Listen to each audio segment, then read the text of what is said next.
Hola mis amigos, bienvenidos nuevamente a su programa Hablemos de la Biblia. Hoy, de pie frente a la cruz, tú puedes decir: convierte nuestro vaso roto en un vaso de honra. Que a través de nuestras vidas otros conozcan el aroma de tu salvación eterna, de tu amor, pero también de tu gracia. Para el día de hoy, nuestro estudio lleva por título El regalo de amor. Y obviamente nuestro tópico de estudio tiene que ver también con la testificación. No obstante, antes de abrir la palabra del Señor, vamos a orar. Oremos. Padre nuestro que estás en el cielo, santificado sea tu nombre. Gracias, Padre, porque podemos exponer tu palabra. Invitamos al Espíritu Santo para que nos ayude a saber interpretar tu palabra, que nuestro corazón pueda ser un terreno fértil para poder recibir, recepcionar y aplicar tu palabra. Bendice a todos los que nos están viendo, los que nos están escuchando a través de las diferentes plataformas, que tú puedas dar una bendición sobremanera a cada una de sus vidas. En el nombre de Jesús. Amén. Durante mi vida no he conocido a una sola persona que no le guste dar o recibir regalo. De hecho, ese es un gran dilema. A veces no sabemos si nos gusta más recibir regalos o a veces nos gusta más dar algún tipo de regalos. Se ha dicho que de cierta manera los regalos son algo así como una especie de termómetro que puede medir el calor de nuestra gratitud al dar a otras personas. Es un termómetro donde se puede manifestar el amor y la generosidad que nosotros podemos manifestar hacia otras personas. En una ocasión, el Divino Maestro dijo durante su ministerio terrenal: más bienaventurado es dar que recibir. Hermosas palabras que nos llegan desde hace más de 20 siglos. Nos llega como una brisa suave, como una brisa fresca. Más bienaventurado es dar que recibir. Sin embargo, mis queridos hermanos, mis queridos amigos, en esta ocasión quiero hacerlos reflexionar de un regalo muy extraordinario, de un regalo muy singular que aparece registrado en las páginas sagradas de la palabra del Señor. Lo extraordinario, lo esencial de este regalo tiene que ver con la situación en la cual este regalo se dio. Se da de una manera poco convencional, de una manera en que podemos decir que de cierta manera era hasta inapropiado, tal vez para ese momento. En la palabra del Señor, especialmente en el Nuevo Testamento,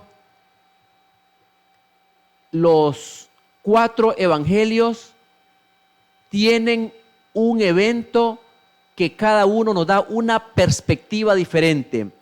Es decir, los 4 evangelistas en algunas ocasiones narran pocos eventos de la vida de Cristo que son compartidos por los 4 evangelios. Sin embargo, dentro de los eventos que narran los 4 evangelistas, encontramos, por ejemplo, lo que tiene que ver con la muerte y también la resurrección de Jesús. Sin embargo, el evento que vamos a estudiar en esta ocasión está registrado en los 4 evangelios. Es decir, cada uno nos va dando una nueva vislumbre, nos va dando algún pequeño vislumbre, va añadiendo algún dato que otro escritor no nos da. De tal manera que al comparar todo el evento en los 4 evangelios, tenemos una perspectiva totalmente amplia, es decir, podemos comprender de mejor manera. Y así, por ejemplo, el libro de San Mateo, el capítulo 26 y el versículo 7 nos narra un evento y nos añade un evento muy importante.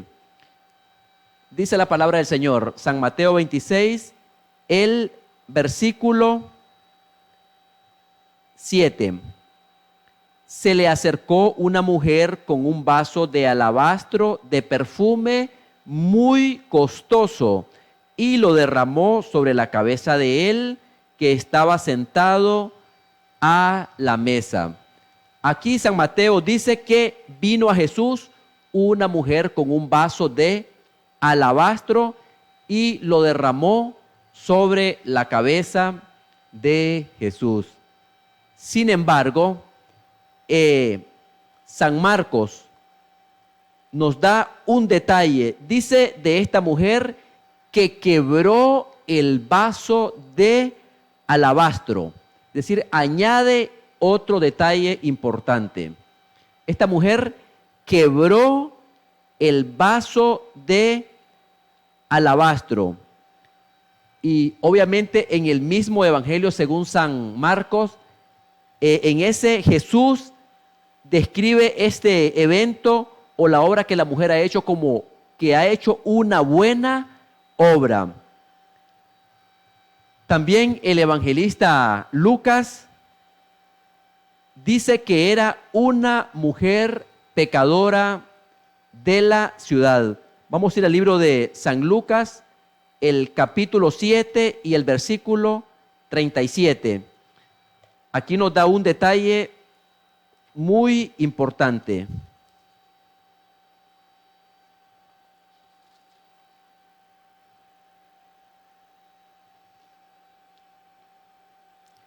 Entonces, una mujer de la ciudad que era pecadora, al saber que Jesús estaba a la mesa en casa del fariseo, trajo un frasco de alabastro con perfume. Dice la palabra del Señor, una mujer de la ciudad que era pecadora.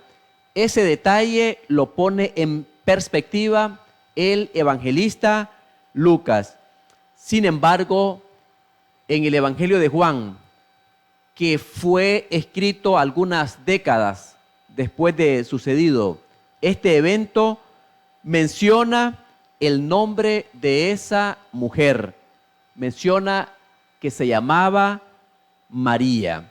Es decir, algo importante que cada evangelista va añadiendo nuevos datos, va añadiendo algo al evento. Es importante también que nosotros podamos entender cuál fue el contexto histórico en el cual se da este hermoso evento, un evento singular en la vida del maestro. Y debo decir que algunos comentaristas bíblicos, algunos exégetas o eruditos bíblicos han llegado a la conclusión que básicamente el Evangelio según San Juan, de manera general, grosso modo, podemos dividirlo en dos grandes partes. Es decir, la primera parte que tiene que ver desde el capítulo 1 hasta el capítulo 12, bien podríamos llamarle a esa parte del Evangelio el libro de las señales. De hecho, el evangelista Juan nos presenta 7 señales. La primera señal que encontramos se refiere obviamente al primer milagro que Jesús efectuó cuando convirtió el agua en vino en las bodas de Caná. Una antigua tradición judía dice que la persona que se estaba casando era exactamente Juan, el discípulo amado. Pero eso es una fuente extra bíblica. La última de estas 7 señales que presenta la primera parte del libro de Juan tiene que ver con el hecho de que Jesús resucita a Lázaro después de haber estado 4 días en la tumba. Algo que aprendemos acerca de esta primera parte es que cada señal es más poderosa que la anterior. Es decir, parece que Jesús, cuando hace las señales, lo hace con una intencionalidad deliberada. Él va increyendo en cuanto a la intensidad de los eventos, de los milagros de Jesús. De hecho, cuando llega al capítulo 11 y 12, encontramos el último evento, la última señal, cuando Jesús resucita a Lázaro, en medio de una gran controversia como el acontecimiento apoteósico, el más grande de todos. Sin embargo, la segunda mitad del libro abarcaría entonces desde los capítulos 13 hasta el final del libro, hasta el capítulo 21. Y a esta parte bien se le podría llamar el libro de la gloria. Algo interesante en esta parte es que el escritor bíblico parece que va dando los sucesos de tal manera de que todos los eventos apuntan finalmente hacia el Gólgota, es decir, a los últimos días de la vida de Cristo, donde Jesús manifiesta la gloria de Dios. Vemos entonces cómo en el Evangelio de Juan la popularidad de Jesús va aumentando de manera dramática. La popularidad de Jesús va increciendo. Y como mencioné anteriormente, una señal es más poderosa que la otra. Y en cada señal también la popularidad de Jesús va aumentando. Sin embargo, cuando Jesús resucita a Lázaro, eso motivó al Sanedrín a reunirse para decidir qué debía hacer con Jesús. Por eso Juan en el capítulo 11, en el versículo 53, dice literalmente: así que desde aquel día acordaron matarlo. Es decir, las intrigas y el hecho de que la popularidad de Jesús era tan grande, los milagros eran cada vez más elocuentes, esto pusieron en peligro, en jaque al propio Sanedrín, a los dirigentes judíos, y ellos decidieron que debían matarlo. Así que desde aquel día acordaron matarlo. Es decir, el Sanedrín, el principal cuerpo legislativo del pueblo de Israel, decidió taxativamente que Jesús debía morir. Y en este contexto histórico, podemos decir entonces que Juan, el discípulo amado, después de presentar una cena o un banquete en casa de Simón, habla entonces de la nueva decisión del Sanedrín, en este caso de terminar con la vida de Jesús. Sin embargo, para los dirigentes judíos, no solamente Jesús debía de morir, Lázaro también debía morir. O sea, habían llegado hasta ese punto de odio contra Cristo que también los seguidores de Cristo también de cierta manera corrían con la misma suerte. Vamos a ir al Evangelio según San Juan. Vamos a estar en el capítulo 12. Leeremos los versículos 9 al 11. El título de esa sección dice: el complot contra Lázaro. Gran multitud de los judíos supieron entonces que él estaba allí y fueron, no solamente por causa de Jesús, sino también para ver a Lázaro que había resucitado de los muertos. Versículo 10. Pero los principales sacerdotes acordaron dar muerte también a Lázaro, porque a causa de él muchos de los judíos se apartaban y creían en Jesús. Yo añadiría y diría lo siguiente: el maldito statu quo. Jesús había hecho una serie de milagros, pero los dirigentes judíos temían de perder el poder, temían perder su posición, su influencia, temían perder el statu quo. Y por eso veían a Jesús como un peligro inminente. Acordaron destruir a Jesús, pero también destruir a Lázaro. Es decir, Juan intercala el evento de la mujer que vamos a estudiar en medio de toda una trama, en medio de una nube de amenazas que se cernía sobre la cabeza de Jesús, pero también sobre la cabeza de sus seguidores. Es decir, aquí el escritor muestra una gran tensión que ocurría cuando se da este evento en la vida de Jesús. Es interesante, amigo, que cuando tú lees el Evangelio según San Juan, tú puedes advertir lo siguiente, puedes caer en lo siguiente.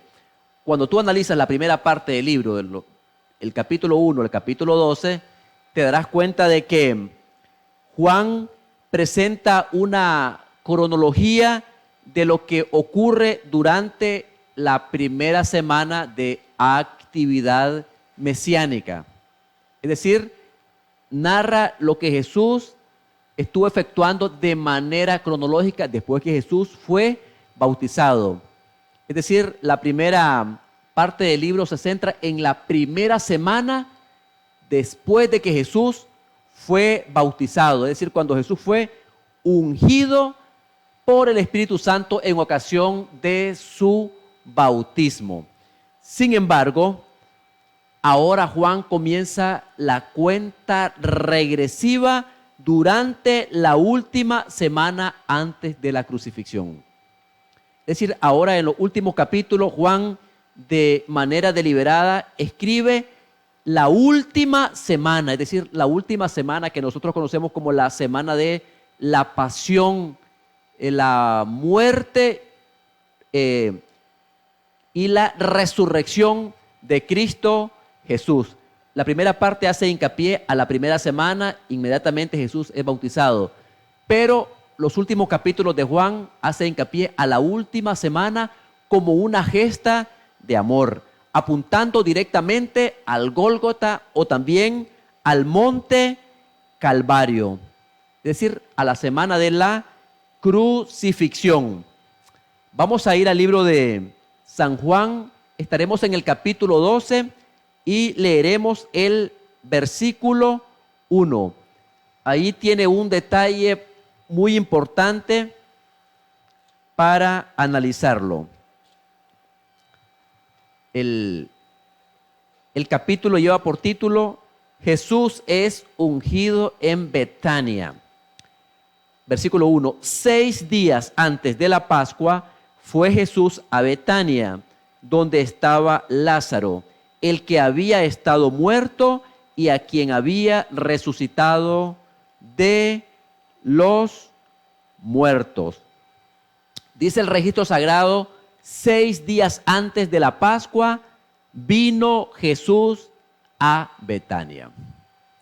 No es difícil entender que Jesús fue a Betania el último sábado a casa de Lázaro, Marta y María, porque Jesús quería pasar el último sábado, el sábado previo a la cruz, en casa de sus mejores amigos.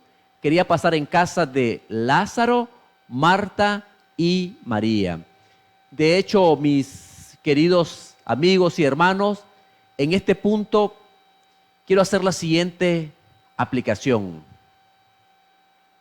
Jesús sentía sumo gozo, Jesús sentía placer, Jesús se sentía confortable en la casa de Lázaro, Marta y María. Y yo te pregunto, ¿cuán confortable se siente Jesús en tu vida? ¿Cuán confortable está Jesús en tu corazón? ¿O es tu corazón un albergue, una casa abierta para que Jesús pueda ser un huésped, un invitado de honor en tu vida? ¿Le has abierto la puerta de tu corazón para que Jesús pueda entrar y pueda cenar contigo? ¿Es tu corazón una casa abierta para que Jesús more y se quede en tu vida? Entonces encontramos aquí a Jesús que 6 días antes de la Pascua está en Betania. Veamos la cronología de los últimos eventos. Dice la palabra del Señor que Jesús estuvo 6 días antes en la casa de Lázaro, es decir, en Betania. Veamos lo siguiente.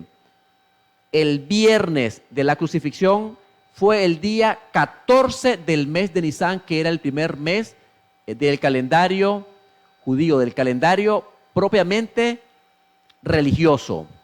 14 sería el viernes. El viernes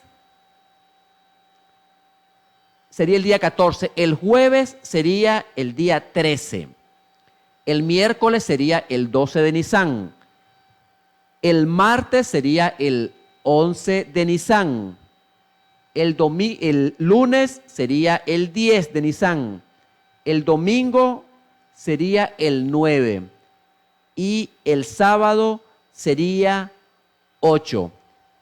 Es decir, el 8, el sábado, Jesús estaba en casa de Lázaro.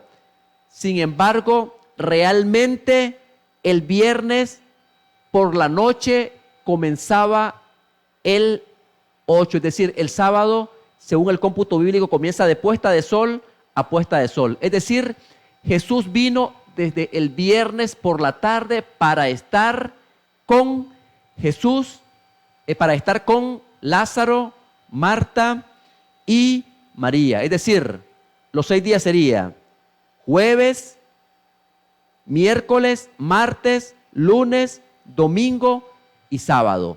Pero por la forma de computar el tiempo, entonces Jesús llegó desde la tarde del viernes para estar con Lázaro el día sábado.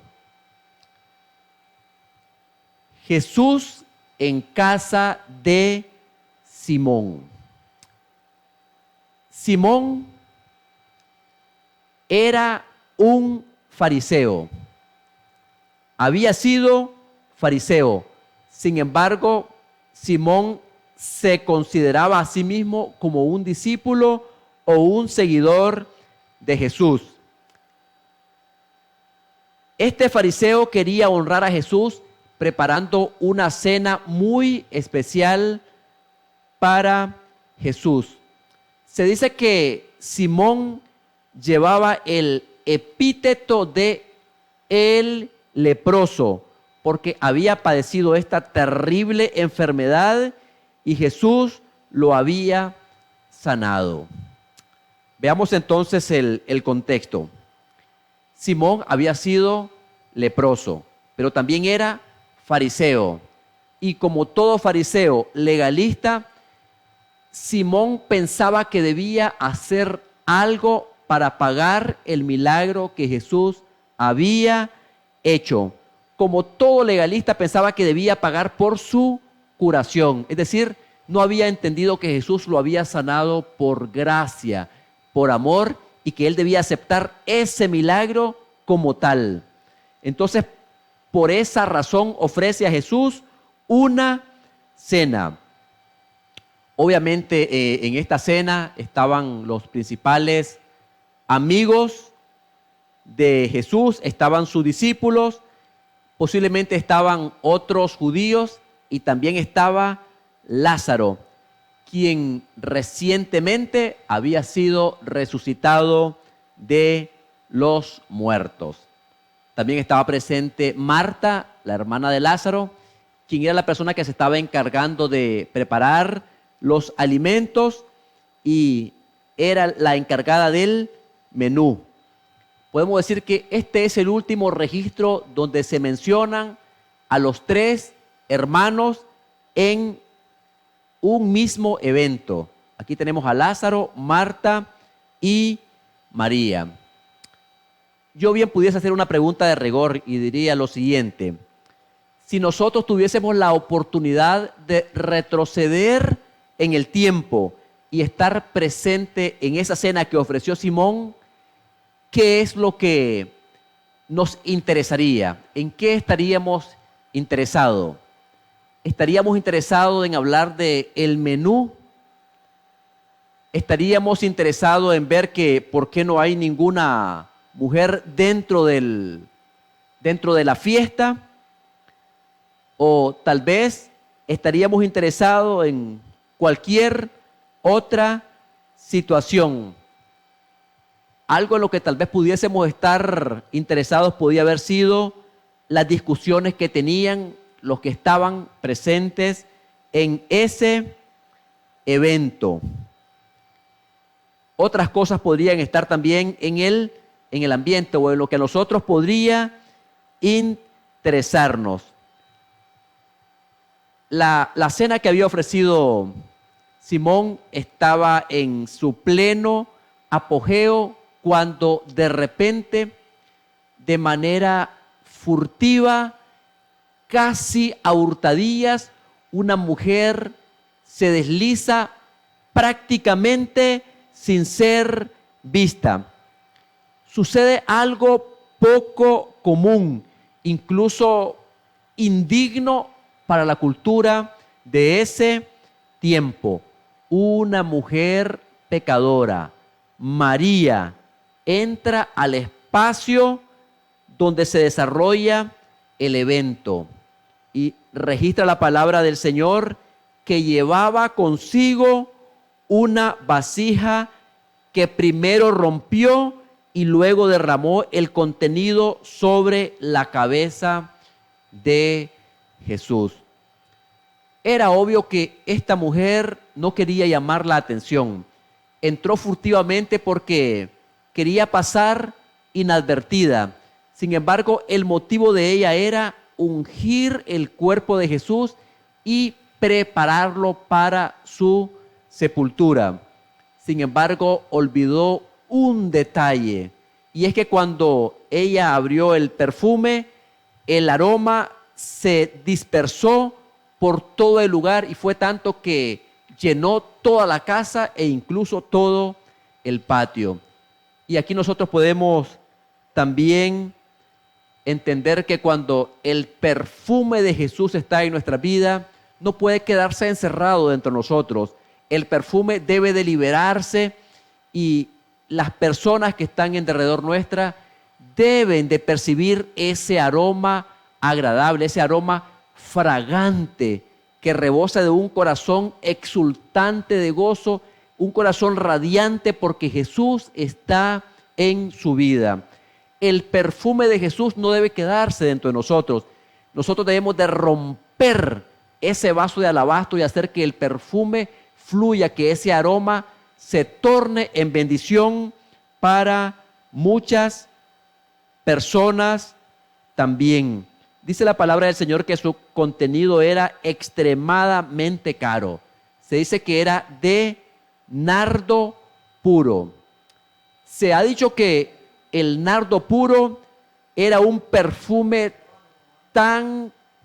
pero tan carísimo que no se hallaba en la tierra de Palestina. Se ha dicho que para poder conseguir un perfume de nardo puro, este perfume debía ser traído desde la India y Etiopía. Y más o menos el envío dilataba entre unos 5 o 6 meses. Es decir, veo aquí que María había preparado con anterioridad este evento, es decir, había preparado desde antes este regalo para Jesús. Es decir, esto no salió a última hora como algo al azar, sino que ella ya lo había preparado. Entonces era un regalo que tomaba tiempo y había que planificarlo, obviamente. Es posible que por ser un perfume tan fino y tan costoso y tan fragante, solo unas pequeñas gotitas podrían haber bastado para ungir el cuerpo de Jesús. Unas pequeñas gotas eran suficientes para llenar de fragancia toda la casa. Pero María vierte todo el contenido sobre el cuerpo de Jesús. Y es que, mis amigos, aquí tenemos una lección muy importante. Y es que cuando nosotros nos encontramos con la persona maravillosa de Jesucristo, nosotros no podemos quedarnos con algo. Es decir, nosotros tenemos que entregar todo lo que Jesús nos ha dado. Él nos ha dado y nosotros debemos de dar a otros esa fragancia del amor divino. María vierte todo el contenido en el cuerpo de Jesús. No se queda con nada. A esto se le llama consagración. El hecho de derramar todo sobre el altar de Jesús. Por eso dice Pablo que nosotros debemos de poner todo sobre el altar de Jesús. El libro de Romanos, el capítulo 12 y el versículo 1 dice algo significativo. Dice Pablo: por lo tanto, hermanos, os ruego por las misericordias de Dios que presentéis vuestros cuerpos como sacrificio vivo, santo, agradable a Dios, que es vuestro culto racional. Es decir, al igual que María, podemos presentar nuestro cuerpo completamente en sacrificio vivo, razonable, agradable a Dios. Ahora, cuando María hace esto, es lógico pensar que todos los ojos se fijan sobre Jesús. Hay algunos elementos aquí como silencio, indignación, pero en esta situación, de repente uno de los discípulos irrumpe en medio del evento, rompe el silencio con las siguientes palabras: ¿para qué tanto desperdicio? Y el apóstol Juan nos dice quién era ese discípulo cuyo espíritu de crítica fue inmediatamente asumido por otros discípulos, al igual que él. Y es que, mis amigos, el espíritu de crítica sigue siendo muy contagioso incluso el día de hoy.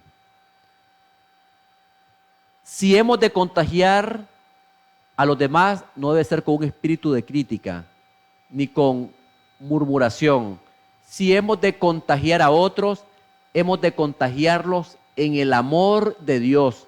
Hemos de contagiarlos con el perfume agradable de Jesús. Entonces tenemos en el evento a Simón, Jesús, los discípulos, pero también está Lázaro. Y es interesante que Lázaro, el domingo de Ramos, el domingo 9 de Nisán, el mismo Lázaro llevaría el asna donde Jesús iba montado. Una cita inspirada en el libro El deseado de todas las gentes, la página 540 y 541, dice lo siguiente: Lázaro, cuyo cuerpo se había corrompido en el sepulcro, pero que ahora se gozaba en la fuerza de una gloriosa virilidad, guiaba a la bestia en la cual cabalgaba el Salvador.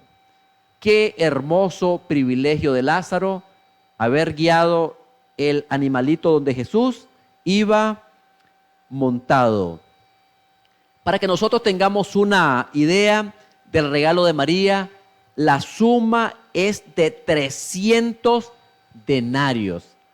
Y 300 denarios es, para decirlo de una forma más práctica, es la cantidad de dinero que una familia puede tomar para cubrir las necesidades básicas de todo un año. Es decir, para poder entender el costo del regalo de María, tenemos que entender que fue el salario de todo un año, puesto que un denario era el salario de un día. Entonces, 300 denarios era el salario de todo un año. Es decir, aquí María hace un regalo costosísimo para la persona que ella más amaba, para la persona que ella tenía más valor. Sin embargo, María, cuando vierte el frasco sobre Jesús, María se horrorizó al escuchar las palabras de crítica. Y ahora, como es de suponer, ahora María también temía alguna reacción de su maestro. Sin embargo, el registro sagrado es claro que Jesús no la increpó con palabras ásperas y enojadas o con un tono descortés, sino que de repente Jesús, con una voz suave y con un semblante que irradiaba amor, dice a María, más bien dice a los que estaban con ella, déjala, para el día de mi sepultura ha guardado esto. Es decir, aquí Jesús reconoce y acepta el regalo de María. Tenemos entonces en esta cena a dos personajes con actitudes diametralmente opuestas. Veamos esos dos personajes en perspectiva. El primer personaje sería obviamente Judas Iscariote. Se dice que el nombre Judas es un derivado del nombre Judá. Judá era uno de los hijos de Jacob con Lea. Y es un nombre hermoso cuyo significado significa alabaré a Jehová. Es decir, eso significa Judá. Alabaré a Jehová. Sin embargo, hoy en día, pocas personas o ninguna persona querría ponerle a su hijo Judas, porque Judas es el símbolo de la ignominia. Judas es el símbolo de la traición.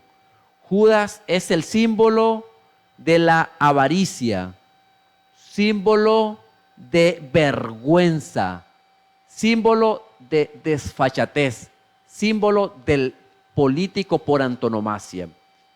Judas, un símbolo de ignominia, de perversidad. Nadie querría llamarle a su hijo con este nombre. Sin embargo, qué terrible que Judas no hizo honra al significado de su nombre, que significa alabaré a Jehová. En vez de que su vida haya sido una vida de alabanza a Dios, su vida fue una vida de perversión, fue una vida de vergüenza, una vida de traición hacia Jesús. La pregunta bien pudiera ser, ¿por qué se molestó Judas? Elena de White dice que Judas estaba muy molesto. Estaba tan pero tan molesto que de esta cena se fue a hablar con los líderes religiosos para traicionar a Jesús. Y cuando salió de esta cena, llegó y se puso de acuerdo para vender a Jesús. Es decir, hasta dónde había llegado el odio de este hombre por Jesús. Sin embargo, Juan, el discípulo, agrega un detalle que no encontramos o que no está disponible en otros evangelios. Cuando Judas hace la pregunta, ¿por qué no fue este perfume vendido y dado a los pobres? Juan dijo esto de Judas, no porque se cuidara de los pobres, sino porque era ladrón. El detalle que nos da Juan es que Judas era ladrón. Otro detalle que nos da es que tenía la bolsa, es decir, era el que manejaba las finanzas dentro de los discípulos. Era el tesorero. Dice Juan que él tenía la bolsa y que sustraía lo que se echaba en él. Es decir, Judas era un ladrón en todo el sentido de la palabra. Sin embargo, mis amigos, nosotros pudiésemos hacernos la siguiente pregunta, una pregunta lógica. Si Jesús conocía el carácter de Judas, ¿por qué estuvo de acuerdo en dejarlo ser el tesorero dentro de sus discípulos? Y es que, mis amigos, Jesús nos da responsabilidades no para que nosotros seamos vencidos por la tentación, sino para que nosotros podamos ser vencedores, para que podamos vencer la tentación. Jesús no necesita tanto nuestras ofrendas o el diezmo que podemos devolver a Jesús. Necesitamos superar la mancha fea del egoísmo que está en nuestro corazón. Necesitamos superar la crítica, pero también el egoísmo. El problema con Judas fue que se había entregado tanto a la avaricia que ésta había subyugado todo buen rasgo de su carácter. Envidiaba la ofrenda hecha a Jesús. Tenía celos por la ofrenda hecha a Jesús. Es decir, encontramos en Judas el mismo espíritu de celos y de envidia de Satanás. Cuando Lucifer estaba en el cielo, en los atrios celestiales, Lucifer aspiró la posición de la segunda persona de la divinidad. Lucifer aspiró el puesto de Cristo. Lucifer tuvo celos de Jesucristo. Aspiró el trono de la segunda persona de la divinidad, pero nunca aspiró el carácter tierno y amable de Cristo Jesús. Solamente el poder. Y aquí encontramos en Judas a alguien con el mismo espíritu de Lucifer. Sin embargo, encontramos al otro personaje con otra actitud diametralmente opuesta a la de Judas. Y tenemos el caso de María. Y es que el regalo de María supera todas las expectativas. Podríamos decir de María que María es un modelo de generosidad. Es un modelo de gratitud. Es un modelo de amor incondicional por la persona maravillosa de Jesucristo. Tenemos en María a una discípula fiel de Jesús. Es María un modelo de generosidad. Juan dice, hablando del regalo de María, dice, y la casa se llenó del olor del perfume. Pero no solamente fue la casa la que se llenó del perfume, sino que también todo el patio.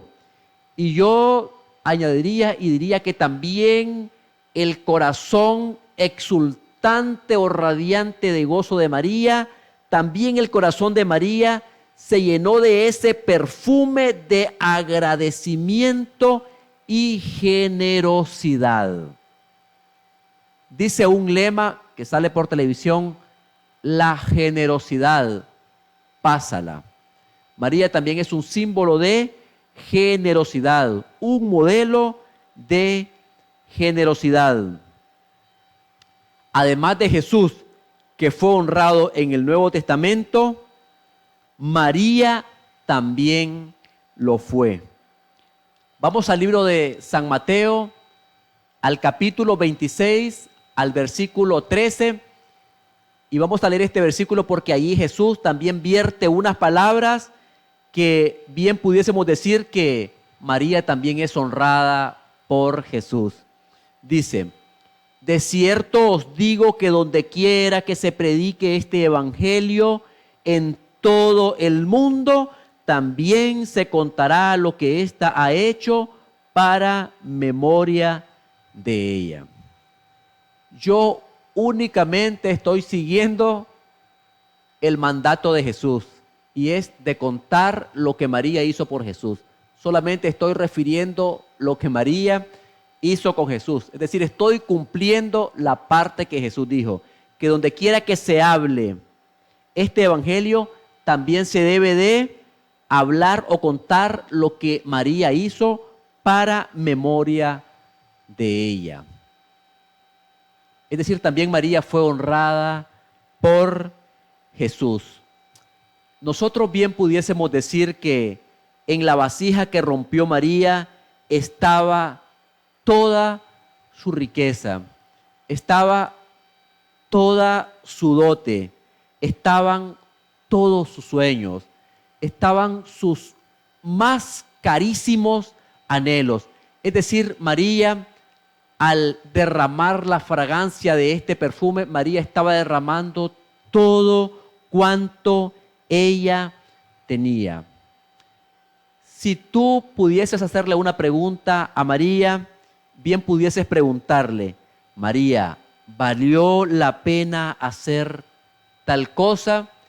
Y seguramente María nos diría: lo que hice no puede estar a la altura de lo que Él ha hecho en mi vida.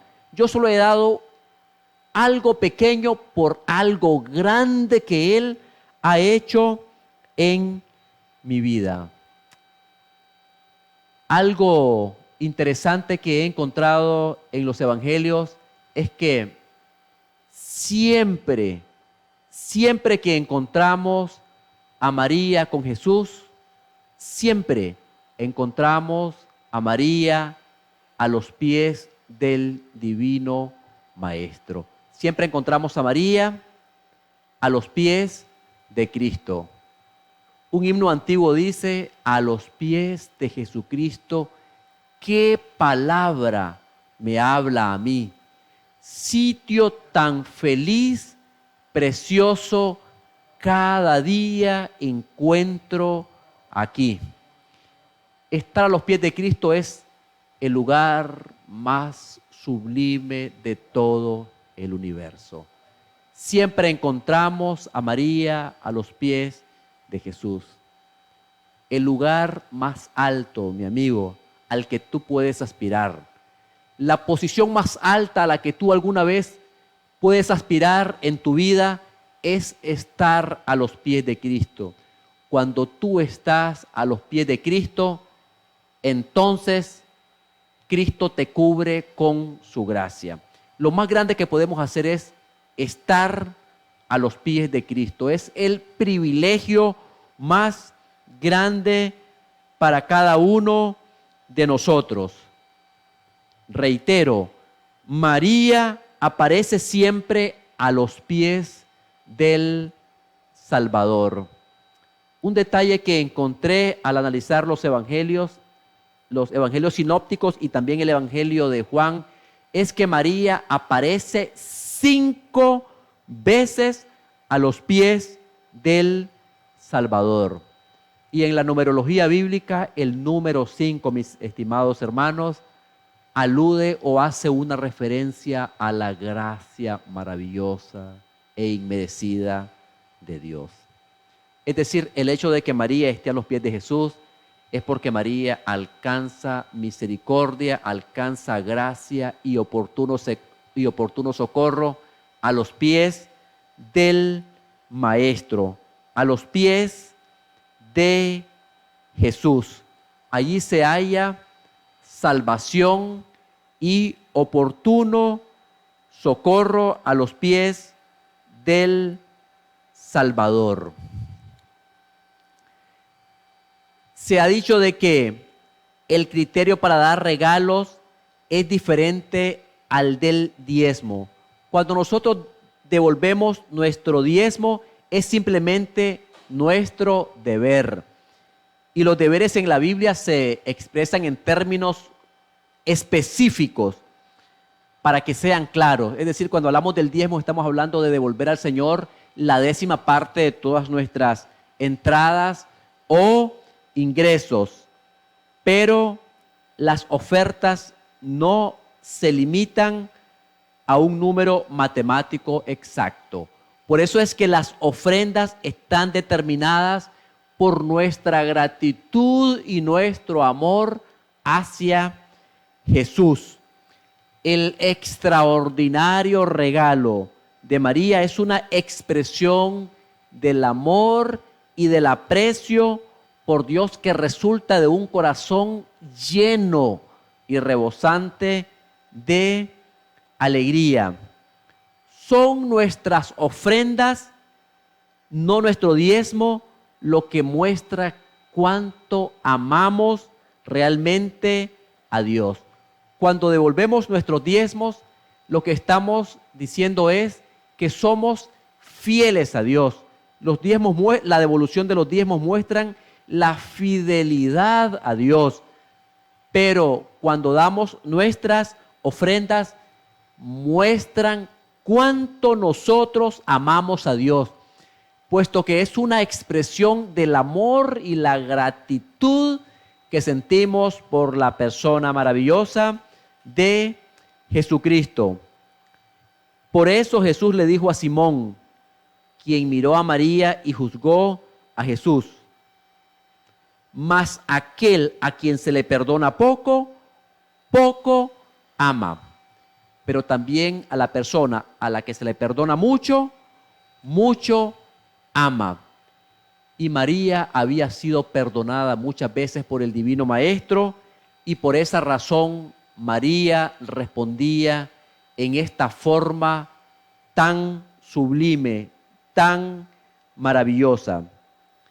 La verdad, mis amigos, es que el Espíritu Santo todavía quiere tocar tu corazón. Quiere tocar la fibra de tu corazón para guiarte, para que tú puedas dar una hermosa ofrenda a Dios. Y la mejor ofrenda que puedes dar a Dios es exactamente tu corazón. Puedes dar tu corazón. Podemos escuchar todavía del Espíritu Santo las exhortaciones, o podemos dejarnos llevar como Judas por el egoísmo. Realmente cada regalo que demos debe convertirse en un símbolo del sacrificio de Jesús hecho por nosotros allá en el monte Calvario. En un sentido muy especial, Jesús vio en el regalo de María un símbolo de la fragancia o regalo de la salvación que se extenderá desde el Gólgota hacia todo el universo. El Espíritu Santo te llama, pero tú puedes responder de dos maneras. Puedes responder de dos maneras. Puedes responder como la cera que se derrite frente a la acción de los rayos, o puedes ser como el barro que se endurece bajo la acción del sol. Mi llamado es que bajo la acción beatífica y salvífica del Espíritu Santo, tu corazón pueda ser sensible y pueda derretirse como la cera que se derrite bajo los rayos del sol. Finalmente, mis amigos, María había sido considerada una mujer pecadora, pero Cristo conocía las circunstancias que habían formado la vida de María. Era Jesús quien la había librado de la desesperación, de la ignominia y también de la ruina. 7 veces María había oído la reprensión que Cristo hiciera a los demonios que dirigían su corazón y su mente, y a partir de allí la vida de María fue una vida de gratitud para la persona más maravillosa, para Jesús. Mi llamado, que tú puedas abrir tu corazón, que tu corazón pueda ser una ofrenda para Jesús, el divino Maestro. Vamos a orar. Padre nuestro que estás en el cielo, santificado sea su nombre. Hoy, Señor, queremos decir que nuestra vida, Señor, está disponible para ti, que tomes nuestra vida, que tomes todo nuestro corazón, que tomes nuestra vida, que conviertas nuestro vaso roto en un vaso de honor para tu gloria, y que a través de nuestra vida otros puedan conocer el aroma de tu salvación y que también puedan gozar de tu amor y de tu gracia. En el nombre maravilloso de Cristo Jesús. Amén. Que Dios pueda bendecirte grandemente en esta ocasión es mi deseo y oración.